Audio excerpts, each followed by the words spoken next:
ಕಾಶ್ಮೀರ ಜೈಪುರ ಹೆದ್ದಾರಿ ಪುಲ್ವಾಮಾದಲ್ಲಿ ಉಗ್ರರ ಅಟ್ಟಹಾಸಕ್ಕೆ 79 ಮಂದಿ ಯೋಧರು ಹುತಾತ್ಮರಾಗಿದ್ದು ಯೋಧರ ಪಾರ್ಥಿವ ಶರೀರಗಳು ಹುಟ್ಟೂರುಗಳಿಗೆ ರವಾನಿಸಲಾಗುತ್ತಿದೆ.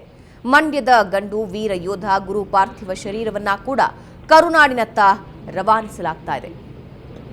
ನವದೆಹಲಿಯಿಂದ ಪಾರ್ಥಿವ ಶರೀರ ರವಾನೆಯಾಗಿದ್ದು ಬೆಳಗ್ಗೆ 9:30ಕ್ಕೆ ಬೆಂಗಳೂರಿನ ಕೆಂಪೇಗೌಡ ವಿಮಾನ ನಿಲ್ದಾಣ ತಲುಪಲಿದೆ. ಸಿಎಂ ಕುಮಾರಸ್ವಾಮಿ ಪಾರ್ಥಿವ ಶರೀರವನ್ನ ಸ್ವೀಕರಿಸಲಿದ್ದು ನಂತರ ಅಲ್ಲಿಂದ ಪಾರ್ಥಿವ ಶರೀರವನ್ನ ಸೇನಾ ವಾಹನದ ಮೂಲಕ ಮದ್ದೂರಿಗೆ ರವಾನಿಸಲಾಗುತ್ತೆ. ಕೆಂಪೇಗೌಡ ವಿಮಾನ ನಿಲ್ದಾಣದಿಂದ ಹೆಬ್ಬಾಳ, ಗೊರಗುಂಟೆಪಾಳ್ಯ, ಕೆಂಗೇರಿ, ರಾಮನಗರ, ಚನ್ನಪಟ್ಟಣ ಮೂಲಕ ಮದ್ದೂರು ತಲುಪಲಿದೆ. ಇನ್ನು ಗುರು ಅಂತ್ಯ ಸಂಸ್ಕಾರಕ್ಕೆ ಜಿಲ್ಲಾಡಳಿತವು ಸಕಲ ಸಿದ್ಧತೆಗಳನ್ನು ಮಾಡಿಕೊಳ್ತಾ ಇದೆ.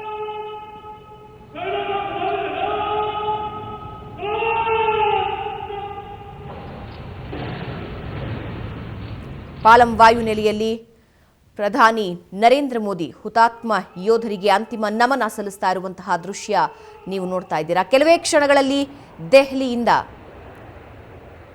ಹುತಾತ್ಮರಾದಂತಹ ಯೋಧ ಗುರು ಪಾರ್ಥಿವ ಶರೀರ ಬೆಂಗಳೂರಿಗೆ ರವಾನಿಸಲಾಗುತ್ತೆ. ಬೆಳಗ್ಗೆ 9:30 ಹೊತ್ತಿಗೆ ಕೆಂಪೇಗೌಡ ವಿಮಾನ ನಿಲ್ದಾಣಕ್ಕೆ ಪಾರ್ಥಿವ ಶರೀರ ತಲುಪಲಿದೆ. ಸಿಎಂ ಕುಮಾರಸ್ವಾಮಿ ಪಾರ್ಥಿವ ಶರೀರವನ್ನು ಸ್ವೀಕರಿಸಲಿದ್ದಾರೆ. ನಂತರ ರಸ್ತೆ ಮಾರ್ಗವಾಗಿ ಹುಟ್ಟೂರು ತಲುಪಲಿದೆ ವೀರ ಯೋಧ ಗುರು ಪಾರ್ಥಿವ ಶರೀರ.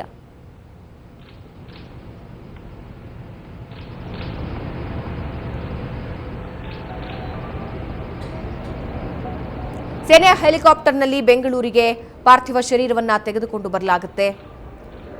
ಒಂದು ಕಡೆ ಪ್ರಧಾನಿ ನರೇಂದ್ರ ಮೋದಿ ಹುತಾತ್ಮ ಯೋಧರಿಗೆ ಅಂತಿಮ ನಮನ ಸಲ್ಲಿಸ್ತಾ ಇರುವಂತಹ ದೃಶ್ಯ ನೋಡ್ತಾ ಇದ್ದೀರಾ ಸೇನಾ ಗೌರವದೊಂದಿಗೆ. ಮತ್ತೊಂದು ಕಡೆ ಗುಡಿಗೆರೆ ಗ್ರಾಮದಲ್ಲಿ ಅಂತ್ಯ ಸಂಸ್ಕಾರಕ್ಕೆ ಸ್ಥಳವನ್ನ ಈಗಾಗಲೇ ಸಿದ್ಧ ಮಾಡಲಾಗಿರುವಂತಹ ದೃಶ್ಯ ನೀವು ನೋಡ್ತಾ ಇದ್ದೀರಾ. ಜಿಲ್ಲಾಡಳಿತದ ನೇತೃತ್ವದಲ್ಲಿ ಸಕಲ ಸಿದ್ಧತೆಯನ್ನ ಮಾಡಿಕೊಳ್ಳಲಾಗ್ತಾ ಇದೆ. ಉಸ್ತುವಾರಿ ಸಚಿವರಾದಂತಹ ಪುಟ್ಟರಾಜು ಹಾಗೂ ಅಧಿಕಾರಿಗಳು ಭಾಗಿಯಾಗಲಿದ್ದಾರೆ.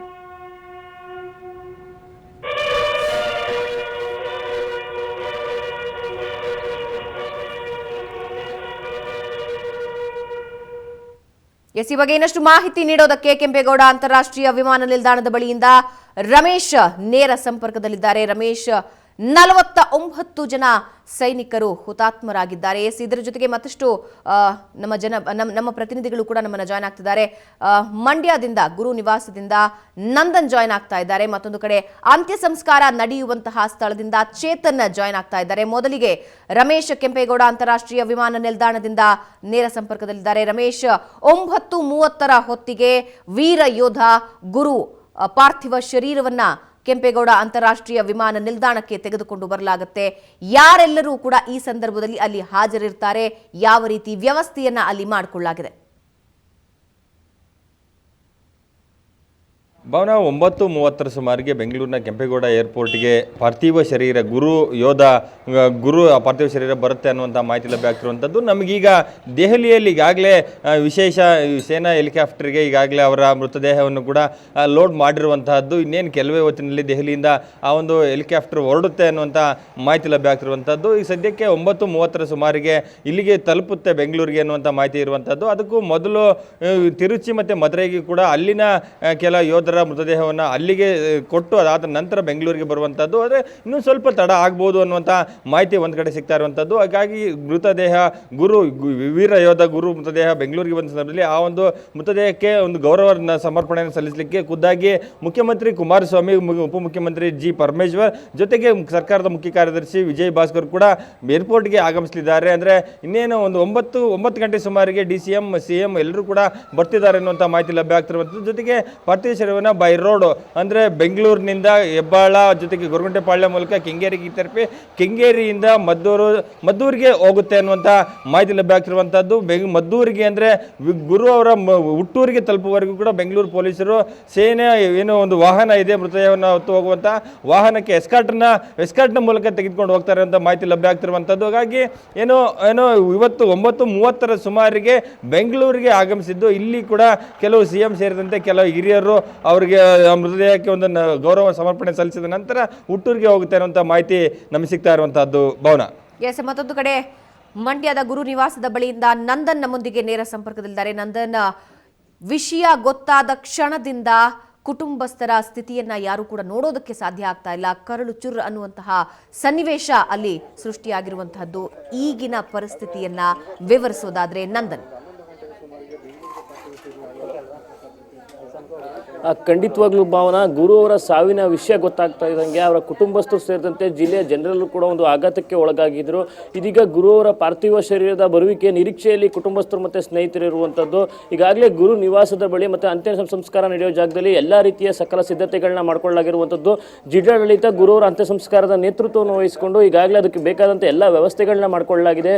ಪೊಲೀಸ್ ಇಲಾಖೆ ಕೂಡ ನೆನೆಯಿಂದಲೂ ಕೂಡ ಬ್ಯಾರಿಕೇಡ್ಗಳನ್ನ ಅಳವಡಿಸೋದ್ರ ಮೂಲಕ ಈಗಾಗಲೇ ಅಂತಿಮ ದರ್ಶನಕ್ಕೆ ಬೇಕಾದ ವ್ಯವಸ್ಥೆಗಳನ್ನ ಮಾಡಿಕೊಂಡಿರುವಂಥದ್ದು.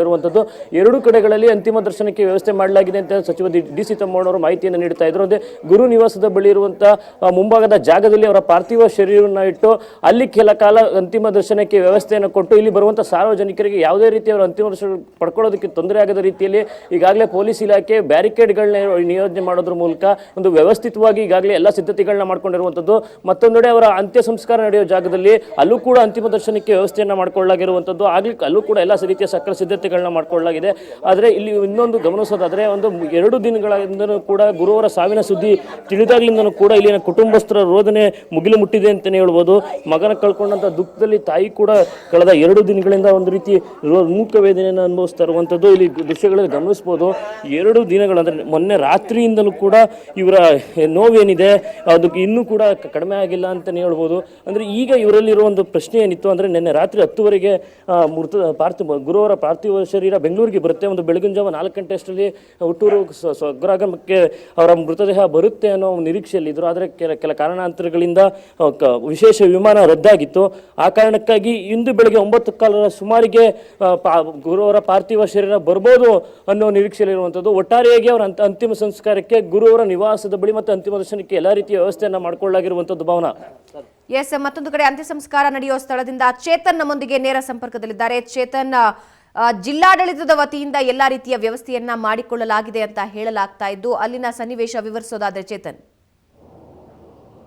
ಎಸ್ ಭಾವನಾ, ಇದೀಗ ಒಂದು ಚಿತ್ರಣವನ್ನು ನಮ್ಮ ಕ್ಯಾಮ್ರಾಮ್ಯಾನ್ ಮಧು ನಿಮಗೆ ಪ್ಯಾನ್ ಮಾಡಿ ತೋರಿಸ್ತಾ ಹೋಗ್ತಾರೆ. ಅಂದರೆ ಇದೇ ಒಂದು ಸ್ಪಾಟಲ್ಲಿ ಏನು ಹುತಾತ್ಮ ಯೋಧ ಗುರುವಿನ ಅಂತ್ಯ ಸಂಸ್ಕಾರ ನಡೆಯುವಂಥದ್ದು. ಹೀಗಾಗಿ ಎಲ್ಲ ರೀತಿಯ ವ್ಯವಸ್ಥೆಗಳನ್ನು ಕೂಡ ಇವಾಗ ಆಲ್ರೆಡಿ ಇಲ್ಲಿ ಒಂದು ಮಂಡ್ಯ ಜಿಲ್ಲಾಡಳಿತ ಮಾಡ್ಕೊಂಡಿರುವಂಥದ್ದು. ಎಲ್ಲ ಬ್ಯಾರಿಕೇಡ್ಗಳನ್ನು ತಂದು ಇಲ್ಲಿ ಕೆಲವೇ ಕ್ಷಣಗಳಲ್ಲಿ ಹಾಕಲಾಗುತ್ತೆ. ಅಂದರೆ ಸಾಕಷ್ಟು ಗಣ್ಯರು ಇಲ್ಲಿ ಬರುವಂತಹ ಒಂದು ಚಾನ್ಸಸ್ ಇದೆ. ಅದಲ್ಲದೆ ಕೂಡ ಈ ಒಂದು ಗುಡಿಗೆರೆ ಗ್ರಾಮಸ್ಥರು ಮತ್ತು KM ದೊಡ್ಡಿಯ ಏನು ಪಟ್ಟಣ ಏನಿದೆ, ಇಲ್ಲಿನ ಸಾರ್ವಜನಿಕರು ಕೂಡ ಹುತಾತ್ಮ ಯೋಧನ ಅಂತಿಮ ದರ್ಶನವನ್ನು ಪಡ್ಕೊಳ್ತಾರೆ. ಮನೆಯ ಮೊದಲಿಗೆ 9:15 ಏನು ಬೆಂಗಳೂರಿಗೆ ಬಂದ ನಂತರ ಮನೆಗೆ ತೆಗೆದುಕೊಂಡು ಹೋಗಲಾಗುತ್ತೆ. ಆನಂತರ ಅಲ್ಲಿಯೂ ಕೂಡ ಅಂತಿಮ ದರ್ಶನಕ್ಕೆ ವ್ಯವಸ್ಥೆಯನ್ನು ಮಾಡ್ಕೊಂಡಿರುವಂಥದ್ದು. ಹೀಗಾಗಿ ಈ ಒಂದು ಗೋಮಾಳದ ಜಾಗವನ್ನು ಇವಾಗ ಆಲ್ರೆಡಿ ಎಲ್ಲ ರೀತಿ JCBಯನ್ನು ತಗೊಂಡ್ಬಂದು ಮಟ್ಟ ಮಾಡಲಾಗಿದೆ ಮತ್ತು ಬ್ಯಾರಿಕೇಡ್ಗಳನ್ನು ಕೂಡ ಹಾಕಿ ಒಂದು ನಿರ್ಮಾಣ ಮಾಡುವಂಥದ್ದು. ಈ ಕೆಲವೇ ಈ ಎಲ್ಲ ರೀತಿಯ ಸಿದ್ಧತೆಗಳನ್ನು ಇವಾಗ ಆಲ್ರೆಡಿ ಜಿಲ್ಲಾಡಳಿತ ಮಾಡ್ಕೊಳ್ತಾ ಇದೆ. ಮಾಡಿಕೊಂಡು ನಂತರ ಅಂದರೆ ಸಂಜೆ ಸುಮಾರಿಗೆ 4 ಗಂಟೆ ನಂತರ ಏನು ಹುತಾತ್ಮ ಯೋಧ ಗುರುವಿನ ಅಂತ್ಯ ಸಂಸ್ಕಾರ ನಡೆಯುವಂಥದ್ದು. ಅವರ ತಮ್ಮ ಮಧು ಏನಿದ್ದಾರೆ ಎಲ್ಲ ಅಂತಿಮ ವಿಧಿವಿಧಾನಗಳನ್ನು ಕೂಡ ಮಾಡ್ತಾರೆ ಅನ್ನೋದ್ರ ಬಗ್ಗೆ ಇವಾಗ ಆಲ್ರೆಡಿ ಮಾಹಿತಿಯೂ ಕೂಡ ಲಭ್ಯವಾಗಿರುವಂಥದ್ದು. ಏನು ಮಡಿವಾಳ ಸಂಪ್ರದಾಯದಂತೆ ಅವರ ಅಂತ್ಯ ಸಂಸ್ಕಾರ ಇಲ್ಲಿ ನಡೆಯಲಿದೆ. ಭಾವನಾ, ಸಂಜೆ 6 ಗಂಟೆ ಸುಮಾರಿಗೆ ಈ ಒಂದು ಅಂತ್ಯ ಸಂಸ್ಕಾರ ಎಲ್ಲ ರೀತಿಯಲ್ಲೂ ನಡೆಯಲಿದೆ. ಸಾಕಷ್ಟು ಗಣ್ಯರು ಕೂಡ CM ಸೇರಿದಂತೆ ಎಲ್ಲರೂ ಕೂಡ ಬರುವಂತಹ ಚಾನ್ಸಸ್ ಇರುವಂಥದ್ದು. ಭಾವನಾ.